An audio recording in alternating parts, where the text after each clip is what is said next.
Le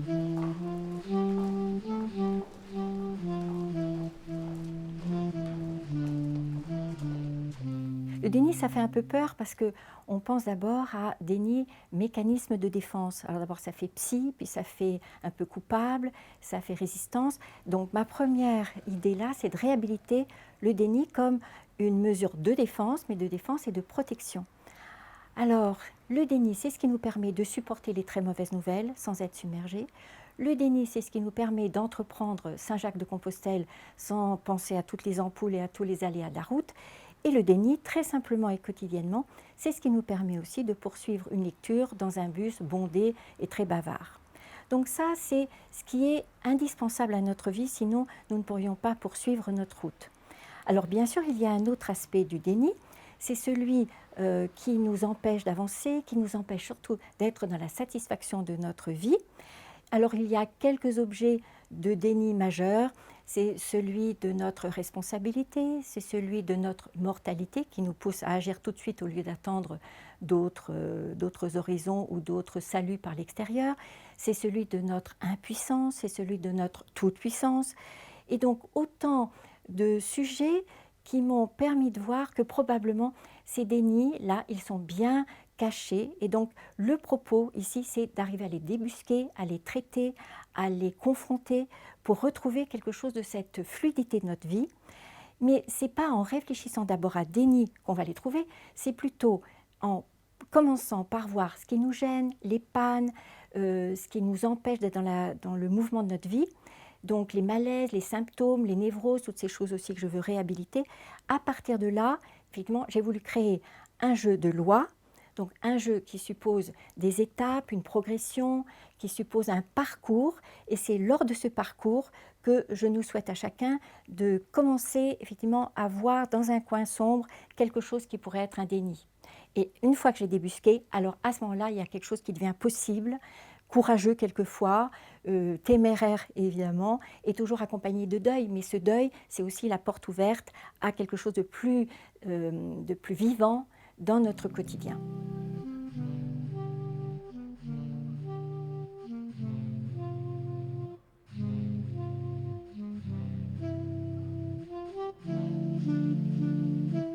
Voici le plateau de notre jeu de loi, avec son déroulé, avec son parcours, avec donc un point de départ qui est le constat, et ensuite 7 étapes.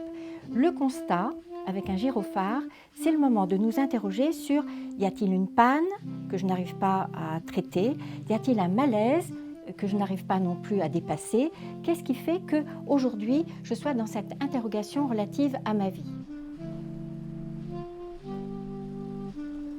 Je vois la vie qui défile et je vois mes amis, ma famille, il se passe plein de choses dans leur vie et dans la mienne, il se passe pas grand-chose.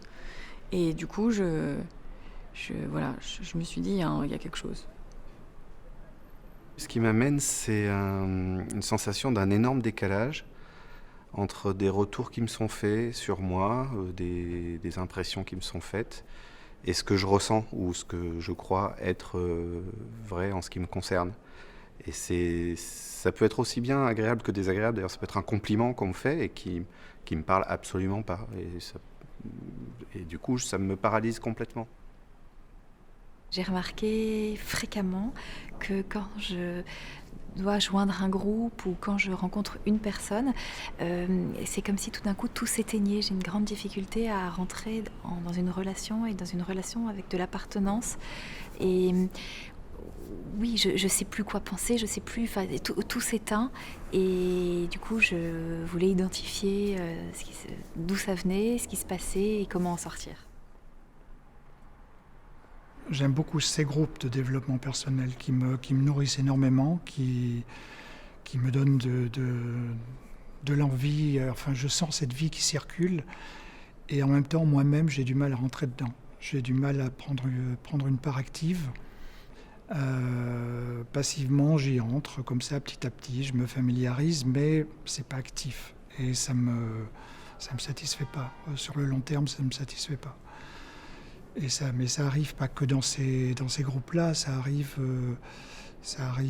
dans le travail, ça arrive dans les assemblées générales d'immeubles, dans les assemblées générales et tous les groupes, mais même dans la famille, où j'ai un rôle, où chacun a un rôle particulier à tenir, et en sortir, c'est une aventure.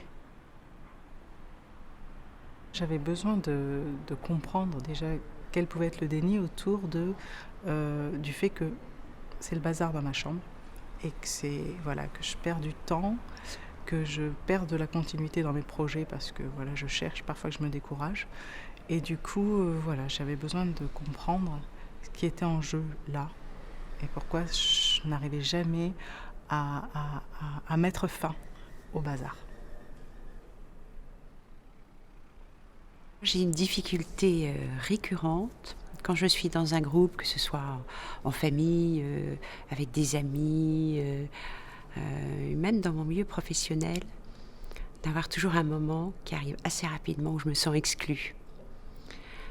Pour un petit détail, voilà. Je coupe la relation, je sens qu'il y a un détachement, voilà, c'est très inconfortable et ça ne me convient pas. La première étape, c'est le constat des difficultés.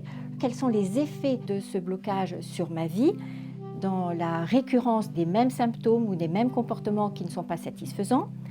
Et là, je vois les effets au quotidien aussi de tout ce qui a pu être décidé auparavant. Je vous invite chacun à trouver un mot, ou 2 mots à la rigueur, pour dire quelle est la douleur, quelle est l'émotion, et comment chacun va trouver le mot qui l'empêche. Qui veut? Alors, je ne sais pas, je pense par exemple à dispersion et découragement. Oui, tu perds du temps à chercher dans Oui. tes affaires. Oui. C'est ça, perte de temps. Oui. Voilà. Moi, je dirais Pascal. que c'est comme si tout s'éteignait. Par exemple, on me demande est-ce que je veux un verre de vin ou un verre de bière. J'en sais rien. Tout ce que je sens pas si ça me fait oui, ça Donc, me fait non. inhibition Inhibition. de la pensée, Oui. de l'émotion. De la Ça. pensée. J'aime beaucoup ton image. Les choses s'éteignent Oui. et il y a quelque chose que tu ne ressens plus. C'est anesthésie de quelque chose. Tu disparais. Pour vous? Moi, j'ai plusieurs mots. J'ai mis la distance. Oui. J'ai mis inhibition de la relation. Voilà. Il y a quelque chose où je fais semblant, je me suradapte. Enfin, je vais faire comme si tout ça n'existait pas. Donc, je vais devenir comme chose d'artificiel, je le sens. Et, Oui. Mais ce que je vois au centre, c'est la solitude qui revient. Tout ça est mis en place pour retrouver une solitude d'enfant. Blâmé, puni peut-être, jugé, etc. À vous de voir le mot qui vous convient le mieux. Du coup, moi, le mot, c'est attente. Oui, très bien. Attente, au pluriel. Ce que j'ai en tête quand tu parles, Céline, c'est la salle d'attente. Ouais, j'ai failli te dire ça. Donc, cet endroit qui n'est pas très, très intéressant. Il y a des magazines, mais on sait qu'il y a quelque chose qui va se passer, mais il s'agit quand même de ne pas y rester trop longtemps, parce que la vie, elle n'est pas dans la salle d'attente. Voilà. Quel est le mot que tu vas mettre, toi, Jean-Abel? Moi, c'est un déficit de participation, du coup. Je ne participe pas parce que je ne suis pas en phase, donc... Un déficit de présence. Oui, je De reste présence. en retrait Oui. et je ne participe pas. Pas assez. Il y a quelque chose de commun avec vous aussi, Bénédicte, sur quelque chose d'une solitude que tu retrouves. Ça fait penser à ne pas donner. Oui, ne pas donner. Voilà, Je donnerai pas. oui. Ou, moi, Bingo. j'imagine aussi, j'aurais peur de m'exposer. Oui, De montrer. de montrer. montrer. Mais oui. de Oui. donner quelque chose de moi, dans qui je suis. Silence pendant les retours, même dans ta tête. Ok. Tout le monde a son mot, là. moi, Non. pour le blocage, moi, il y a 3 mots qui me viennent. Ah oui. Il y en a un, vous m'avez donné la piste, c'est la spontanéité. Et en fait, je dirais plutôt authenticité, qui est différent de spontanéité pour moi. Et un manque de simplicité dans le... Quel est celui que tu vas choisir? Simplicité. Simplicité, je sens que c'est ce qui te parle le plus. La deuxième étape ensuite, ce sera ce que j'appelle le recadrage. En fait, c'est une façon de réhabiliter ce que j'ai mis en place en termes de névrose ou d'autres choses, de comportements bizarres qui peuvent alerter les autres.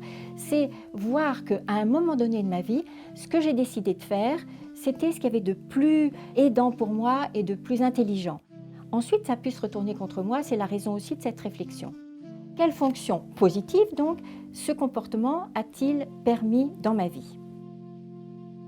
C'est une étape vraiment à laquelle je vous invite à être très attentif parce qu'elle est souvent évacuée trop rapidement dans toutes les démarches qui sont proposées d'évolution, de progression, etc. J'y tiens beaucoup.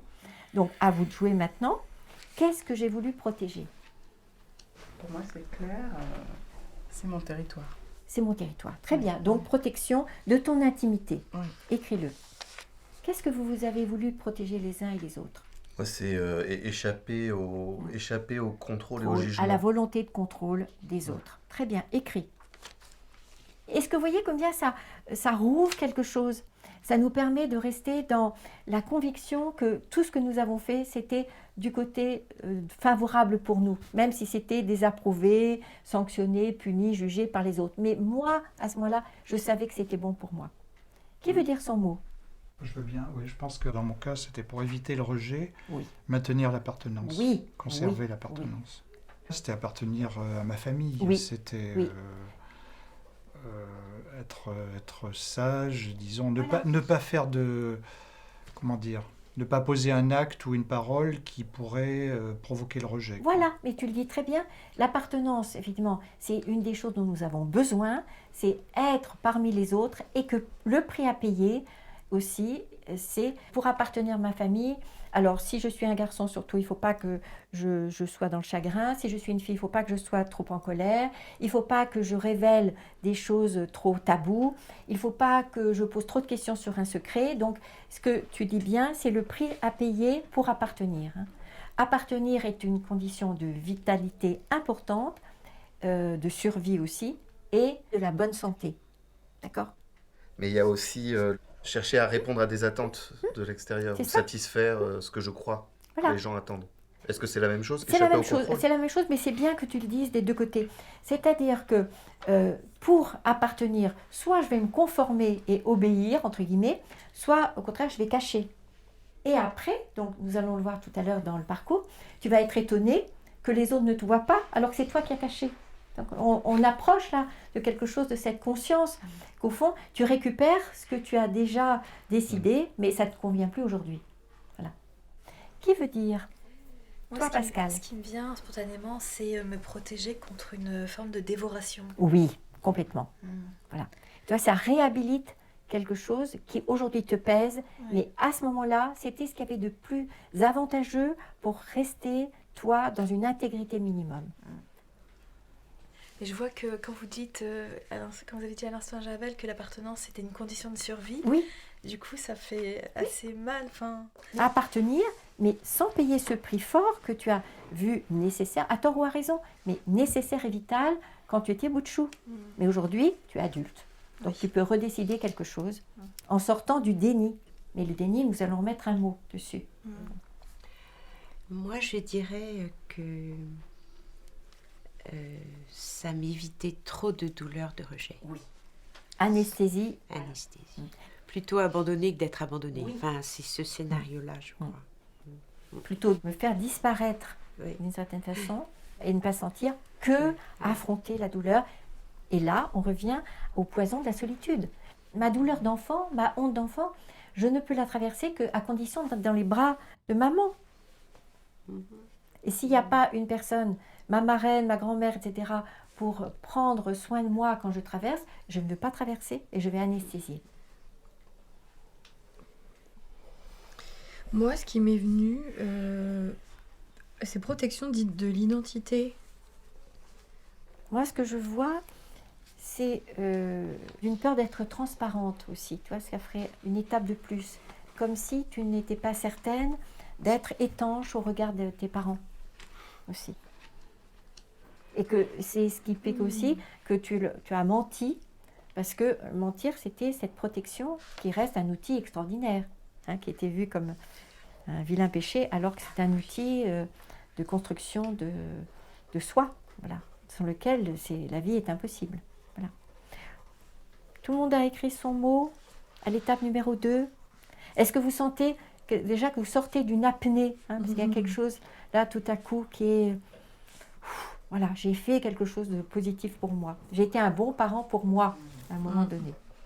Dans le sevrage, je suis prête à abandonner cette sécurité de la rétention et de m'être ratatinée sur moi-même parce que je veux ouvrir. Donc là, c'est la volonté de changer, la volonté d'innover, la volonté d'aller à l'aventure des choses qui me font peur aujourd'hui, mais je suis prête à foncer. Moi, je veux dire sécurité.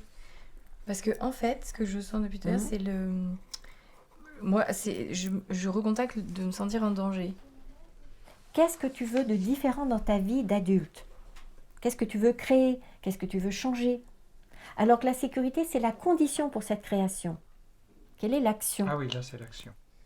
Moi, je trouve ça hyper dur de trouver l'action, puisque justement, c'est ce que je veux pas, c'est ce que je ne peux C'est pas. ce à quoi tu résistes. C'est ce à quoi je résiste. Si tu es là, si tu t'es levé ce matin, et pour faire ce jeu, c'est parce qu'il y a un désir fort, et il y a quelque chose qui résiste. Et le déni, c'est ça. Donc ce serait choisir. Ce serait l'action. Non, c'est pas assez. Décider. Mais décider quoi? Mets un objet de choix. Qu'est-ce que tu veux décider?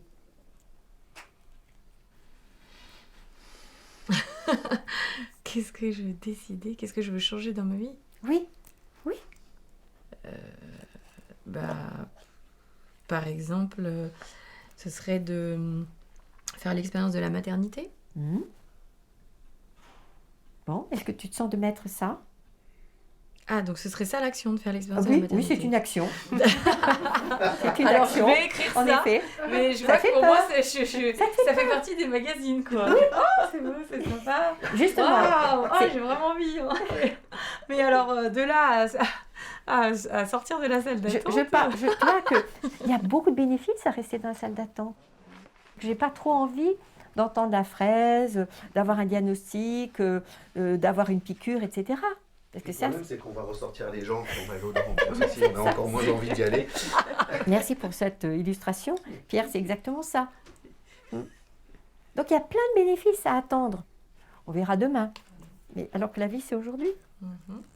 D'accord, merci. Ok, qui veut dire? L'action, ce serait faire un travail de repérage, d'organisation. Mais je sens ma résistance Attends, au changement très forte. Voilà. Mais qu'est-ce que tu veux de différent dans ta vie? De l'efficacité. Voilà, efficacité. Pour l'efficacité, nous allons passer par 3 autres étapes, où tu vas voir que ce n'est pas juste un concept, mais que pour être efficace, tu as des deuils à faire, etc. Parce que sinon, tu peux passer encore 50 ans de ta vie à repérer. Nous ne sommes pas dupes. Qui veut dire?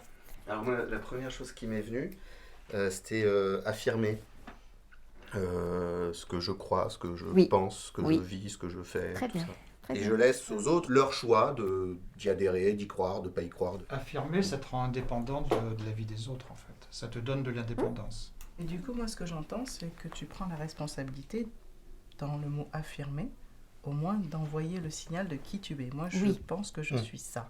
Après...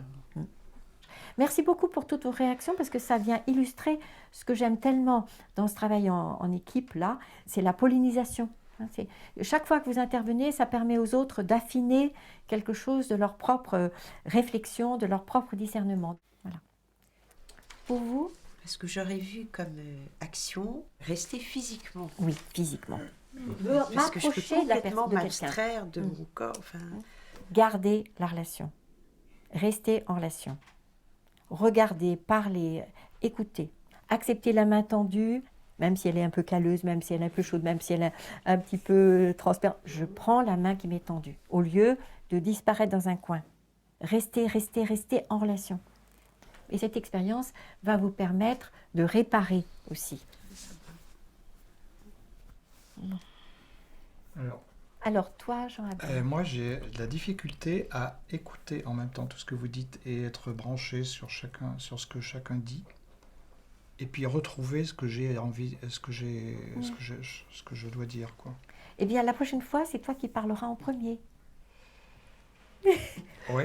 Et tu dis oui à la Parce que maîtresse. là, du coup, oui, d'accord, je veux bien, mais ce que je veux dire, je peux pas zapper de l'un à l'autre. Les deux peuvent pas exister en même temps. Fais l'exercice. Moi, j'ai entendu à l'instant, c'est qu'il n'y avait pas de place pour tout le monde. Bien vu. C'est juste ça, c'est soit les autres, soit toi.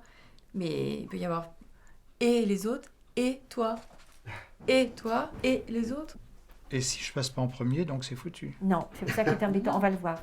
On va Ah le bon? voir tout à l'heure. D'accord. Alors, le mot qui me vient pour toi, Jean-Abel, ce serait le mot présence, que je parle ou pas. Voilà. Mais je crois que tu aurais besoin de décontaminer quelque chose, Jean-Abel. C'est comme si pour toi, être présent, ça veut dire avoir pris la parole ou la prendre. Voilà, je glisse juste ça. Et moi, je vois que là, c'est très difficile pour moi de parler en premier parce que j'ai besoin du modèle des autres. Du coup, je pense que je suis plus dans l'imitation, une forme d'imitation que de moi de comprendre. On est complètement dans le sujet que tu traites aujourd'hui. Ouais. Et moi, ça me fait vraiment entendre combien tu as manqué d'être accueilli en tant que Oui. qui tu es. Et dans ta Et- créativité, et dans ton originalité. Bah, carrément. Et du coup, en 3, je voulais mettre exister dans la relation. Le mot que je pourrais retrouver, c'est celui aussi de être en contact avec ce qui te fait oui. Oui, sentir ce qui me fait Et oui ou non. oui ou non. En 4, c'est réfléchir à toutes les options qui sont disponibles pour moi pour améliorer ma vie. Donc, les idées avec de la créativité, tout le possible que je peux imaginer. Je pense que pour le moment, si j'ose m'adresser à toi, Léna, que tu devrais éviter effectivement quelque chose de trop radical du côté zen des Japonais. Tu vois. Là, tu serais dans un sabotage de vouloir être tellement au pôle opposé que évidemment tu vas revenir comme un élastique. Hein. Donc ça veut dire aussi être dans le réaliste pour soi, dans ce qui est faisable. Et c'est là que tu peux mettre, toi, Jean-Abel, puisque nous allons commencer par toi, passer en premier. Moi, je veux bien de l'aide. Tu veux qu'on te raconte comment on fait? Oui, c'est ça. En fait, c'est trois options. On va faire un bébé, d'accord? Bon, c'est ça. Non, tu n'as pas dit faire un bébé. Tu as dit faire l'expérience de la maternité. Ah, il y en a beaucoup, là. Oui, une maternité symbolique, bien sûr. J'ai plein de livres là-dessus. Hein. Qui veut dire pour ce 4? La première idée que j'ai, c'est d'embellir. Alors, ça rejoint la piste que j'avais pour toi, et c'est toi qui me l'as soufflé, que toi, tu serais encore dans l'attachement, aimer ce que tu as autour de toi, le reconnaître. C'est parce que tu seras dans l'attachement que tu pourras aménager, que tu pourras organiser. Tu vois? Oui. Je vais choisir d'avoir du bazar de choses que j'aime. Oui. Voilà, c'est une étape. Voilà. Et moi, Vraiment. Dans ce J'ai que vous pensé- dites là sur l'attachement et le détachement, il y a quand même amasser beaucoup d'objets qui font qu'on ne s'attache plus aux objets en tant que Oui. tels, mais alors juste à leur Mais- multiplicité. Tu es le seul à savoir si dans cette abondance d'objets, tu es dans l'attachement ou le détachement. Tu es le D'accord. seul. Et c'est pour ça que je parlais tout à l'heure, Léna, du regard des autres. Et personne n'a la possibilité, n'a la permission de savoir si tu es dans le détachement de la collection qui remplit ou l'attachement, cette collection qui enrichit, qui réchauffe ta maison. Tu es la seule à savoir.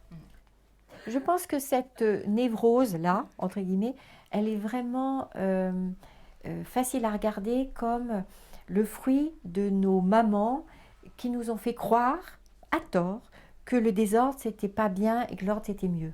Non, quelquefois, le désordre est source de créativité, de plein de choses. Et donc, on nous a fixé ce principe qui nous a ensuite fait être soit rebelles, soit soumises. C'est juste à moi, après, de voir ce que j'en fais de tout ça.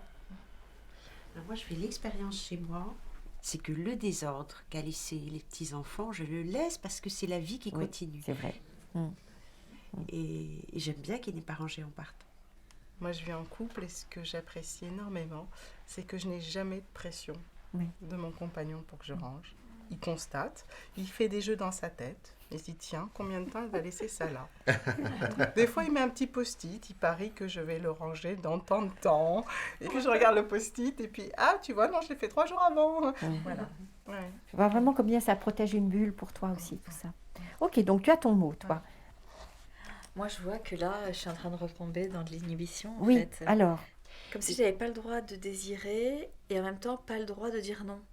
c'est là que tu tournes en rond, que tu verrouilles. Moi, je sens que là, tu illustres un message paradoxal. C'est-à-dire que quoi que tu fasses, ça ne convient pas. Ni dire oui, ni dire non.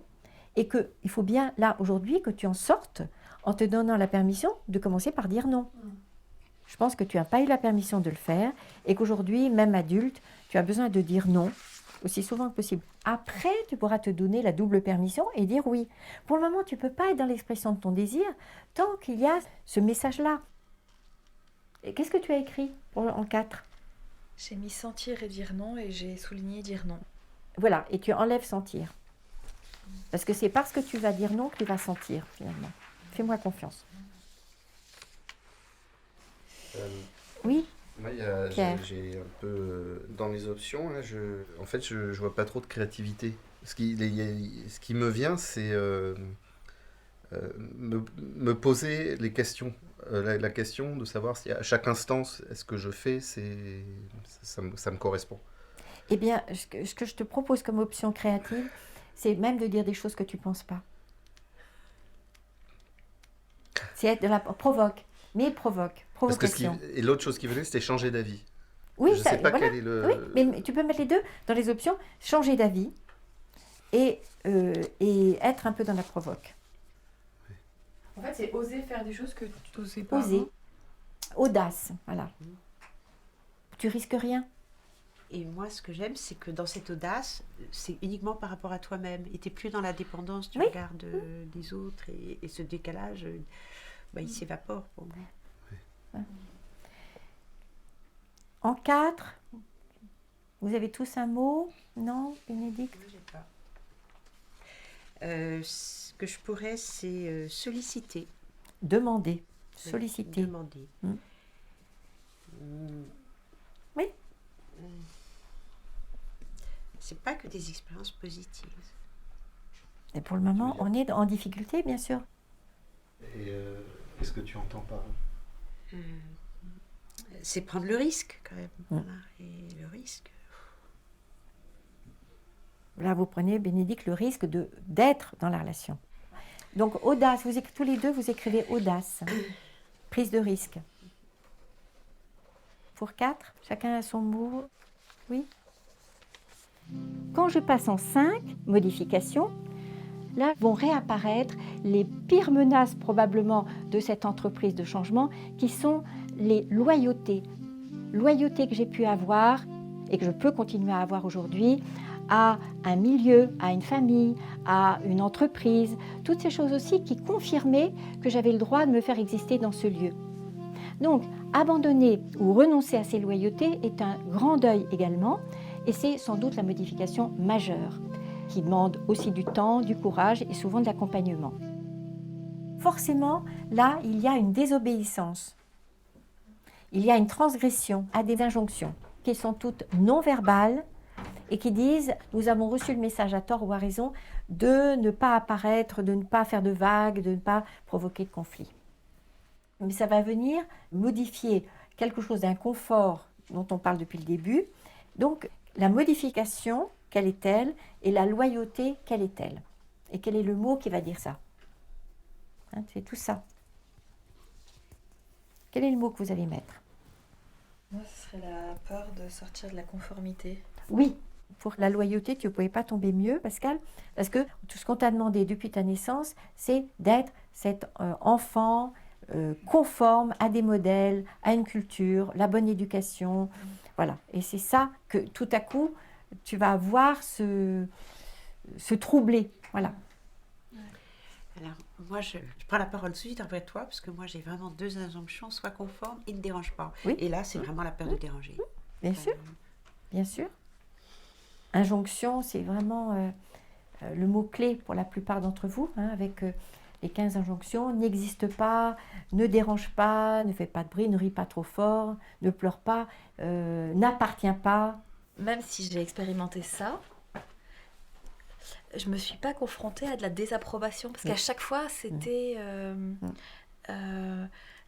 très bien accueilli comme quelque chose de mieux. Oui. Et Mais tu prenais quand même le risque. Oui. De ne pas être Oui. cet enfant sage, obéissante, etc. Donc voilà. En prenant des risques, c'est-à-dire en ne cherchant pas à être conforme à ce que tu crois, ce qu'attendent les gens. En fait, comme c'était bienvenu, ça montre, enfin là ça me parle par rapport au décalage, ça montre l'erreur que je peux faire Oui, dans ce que je crois oui. que les gens attendent ou espèrent ou machin. Quoi. Très bien vu. Alors, je confonds transgression et provocation. Oui, Il faudrait que je Oui. déplaise pour sentir que Oui. ça y est, je suis... très bien vu. Écris ça, distinguer, provoquer et déplaire. Ah oui. Enfin, risque de déplaire. Oui, oui, bien sûr. Euh, Risquer de déplaire, oui, oui. Ah, j'aime bien que tu fasses la distinction entre les deux. Merci. Oui, là, je ne fais pas encore la différence entre transgresser et risquer de déplaire. Parce que tu peux beaucoup plaire en transgressant, sache-le. Merci.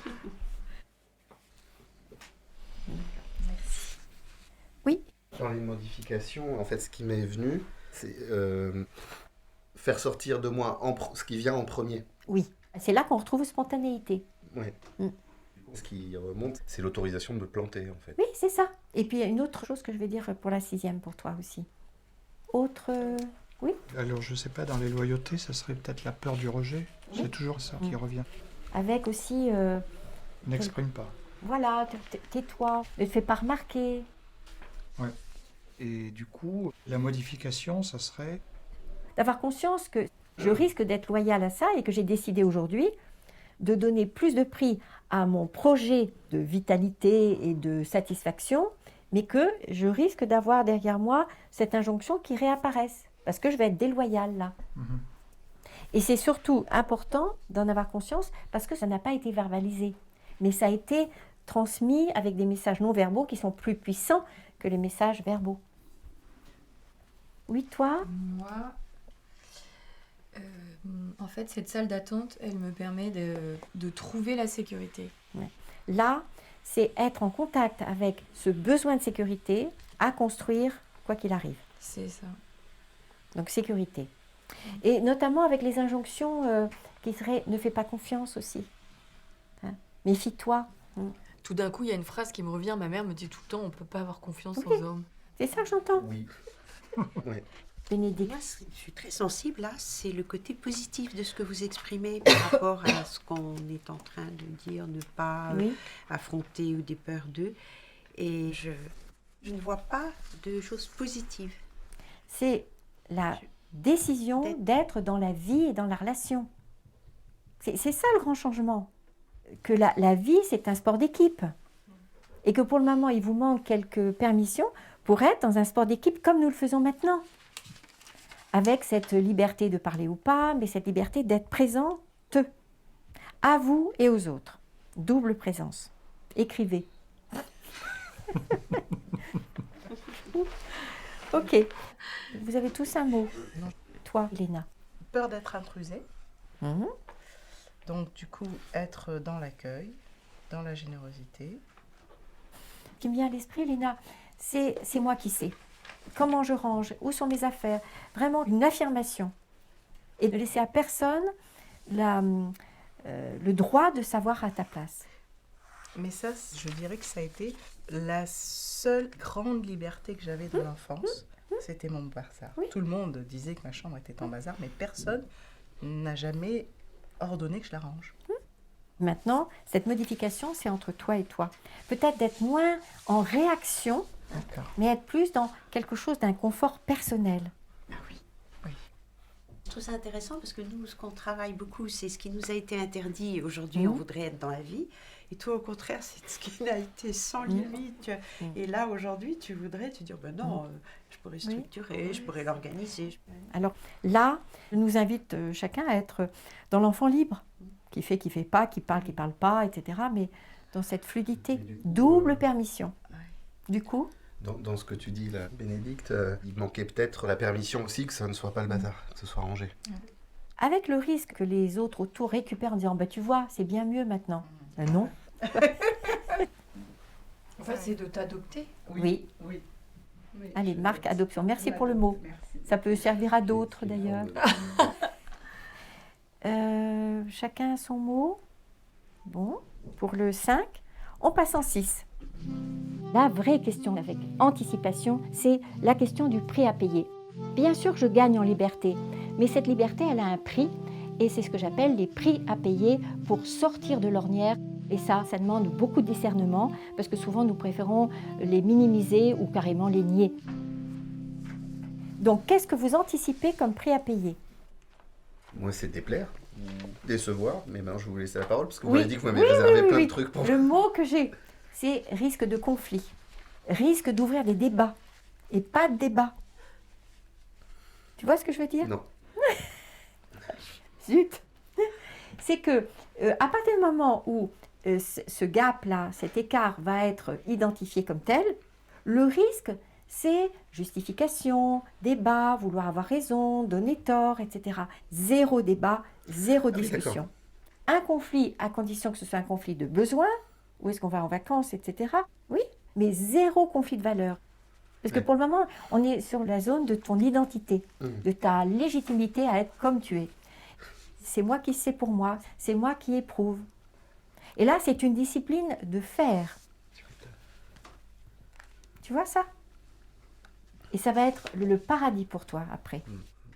Bon, alors Jean Abel. Ben, moi, le prix à payer, j'imagine que intervenir, pour moi, c'est le risque d'être très maladroit, de bégayer, de chercher mes mots. Exact, c'est le risque là. Et est-ce que tu peux accepter ce prix à payer?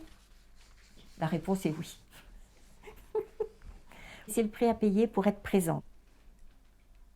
Donc bravo, parce que là, j'y vois le gage vraiment de ton discernement et de toi à la bonne place là.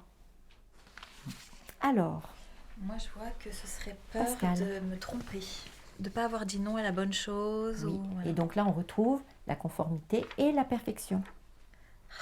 Oui.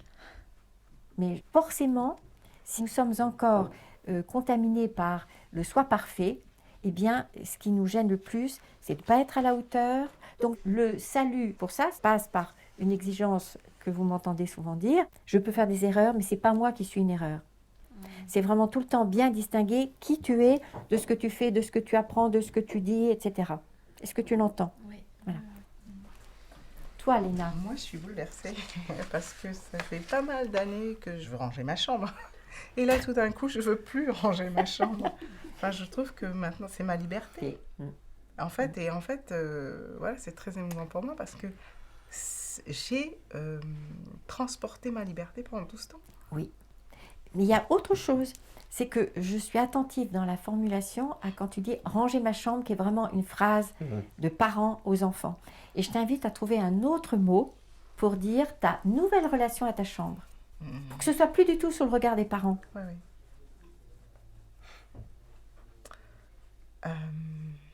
Tu peux prendre le temps de trouver, de faire de ma chambre un lieu de vie que j'aime.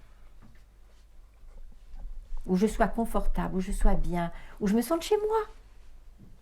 Laisse-toi sentir ce qui se passe. Je peux te dire quelque chose qui vient? C'est cultiver mon jardin. Oui.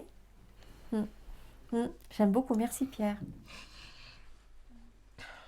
Là, ça touche quelque chose vraiment qui est une sorte de déni de ta légitimité à occuper un espace au monde qui soit le tien. Voilà. Donc ça a à voir avec intimité surtout. Ok, qui veut dire là Moi. en 6, toi?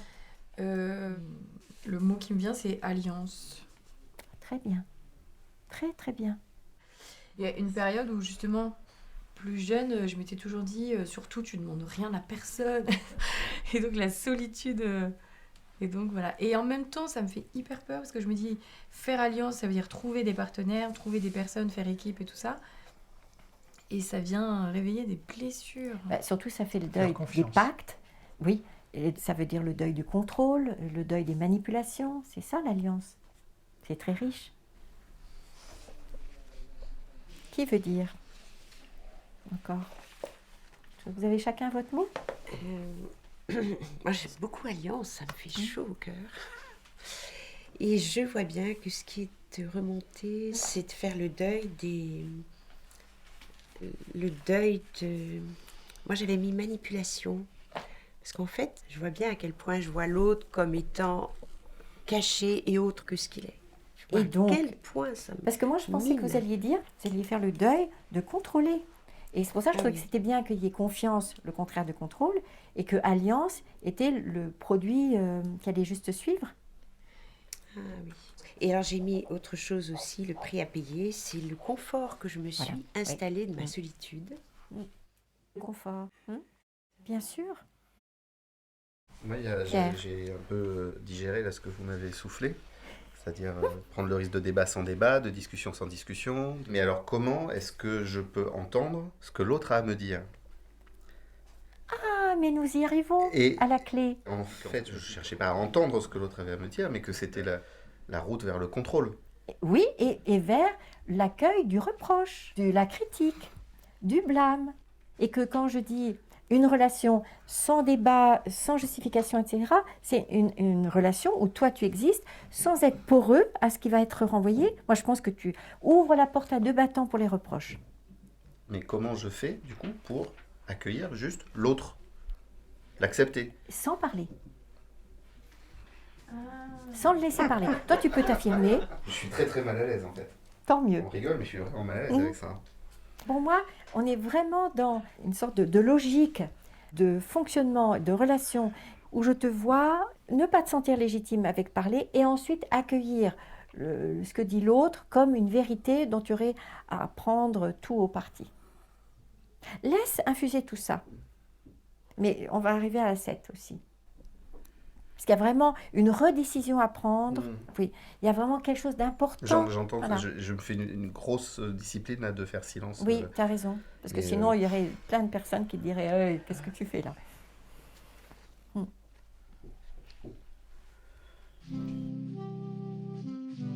L'étape numéro 7, qui est celle des choix et celle des décisions, avec les aménagements nécessaires de mon cas de référence et de mes relations. Mais là, ce qui est vraiment capital, c'est que nous avons à élaborer avec nous un contrat de moyens pour réaliser ce que nous voulons, mais nullement un contrat de résultats. Parce que ce serait nous mettre dans des performances, ce que nous avons déjà vécu à l'école ou ailleurs, ce serait être dans une forme de sévérité, et il n'est pas question de ça, il est question d'un accompagnement respectueux de nous, de nos souhaits, de nos rêves, de notre volonté, mais aussi des limites que nous pouvons avoir et reconnaître dans cette aventure-là.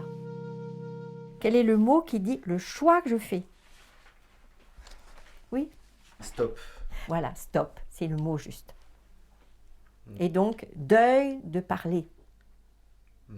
Vraiment, deuil de débattre. Jean-Abel, pour toi,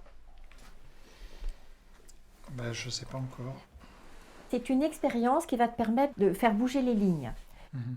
Alors, la proposition que je te fais, accroche-toi, c'est le choix de me réjouir de qui je suis. Et tu l'écris. C'est bien, vous voyez le bon élève. Me réjouir de qui je suis. Avec mes maladresses, mes hésitations, mes débordements, je me réjouis de qui je suis. Et tu vas pouvoir accueillir aussi ces signes des autres, que tu es le bienvenu, que ta présence est importante, que même si tu es silencieux, il y a quelque chose qui existe quand tu es là. Qui veut dire ce choix, cette décision? Je dirais oser et anticiper. Ou initiative. Il me manque un mot là. Présence. Parce que ça recoupe, ça fait un peu comme un dénominateur pour tout ce qu'on a vu. Vérifier, accepter la main, alliance, tout ça. Présence. Hein, sous quelque forme que ce soit. Ça veut dire. Qui veut dire? Moi, je suis un peu en difficulté. Dis-nous pour qu'on puisse t'aider. Ce que j'ai noté, c'est plutôt... par exemple, c'est des situations claires plutôt que floues. Oui. Ce serait...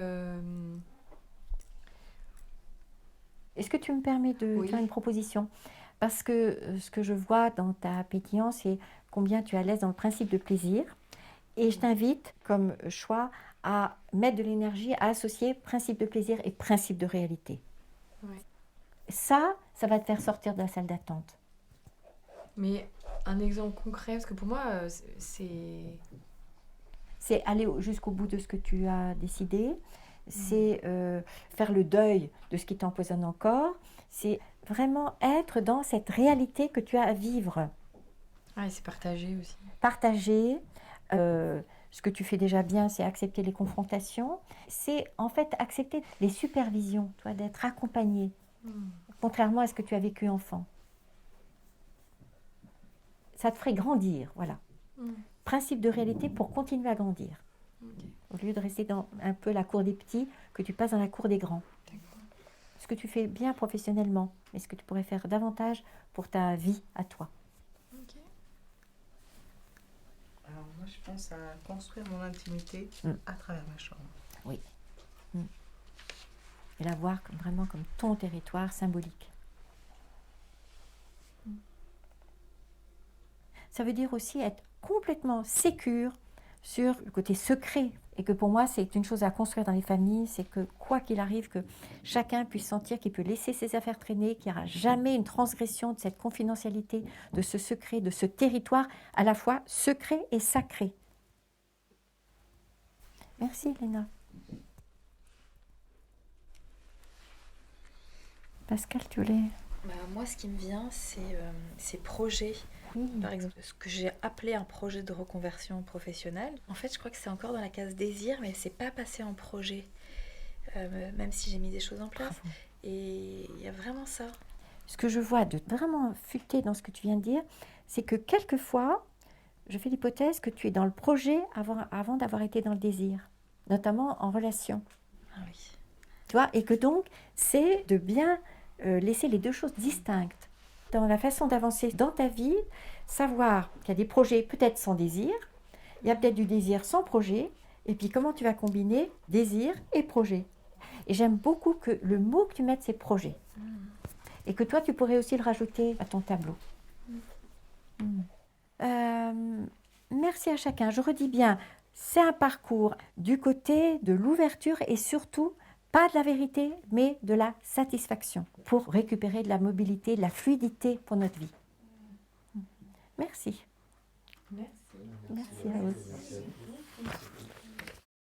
Avec le jeu de loi, nous avons été davantage dans identifier les objets de déni qu'avec le déni au singulier, qui est donc un mécanisme de défense.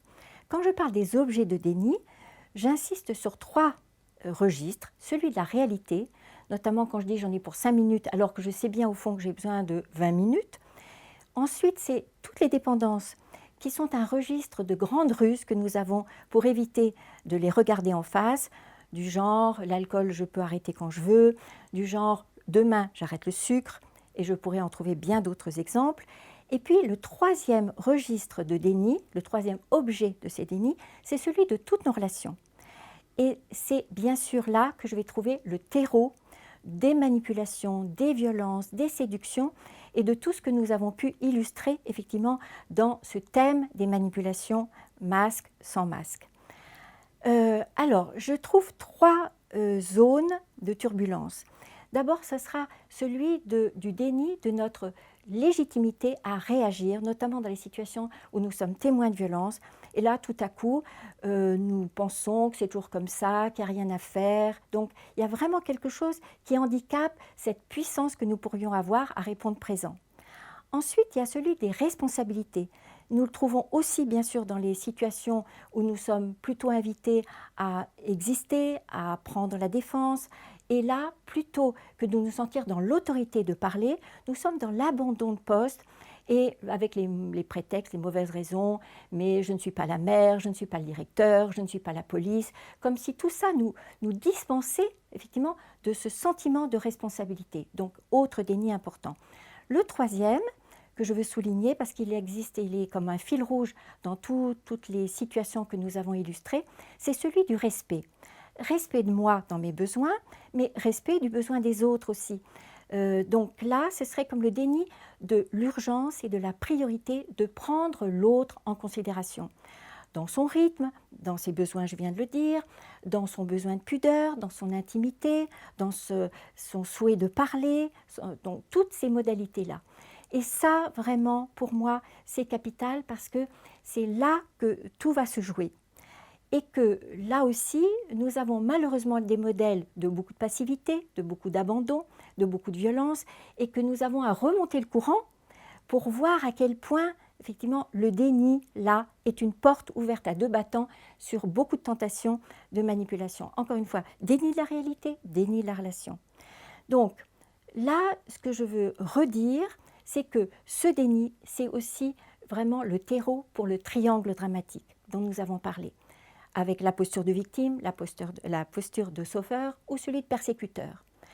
Et c'est ici que je nous invite à voir que le travail sur le déni, le travail sur les manipulations vont dans le même sens, c'est comment être présent. C'est-à-dire que sur un mode individuel et solo, je veux avoir la même exigence et le même courage que ce que font par exemple dans le mode collectif et social les lanceurs d'alerte. C'est se réveiller, rester dans cet état de vigilance et de courage d'aller à contre-courant, répondre présent.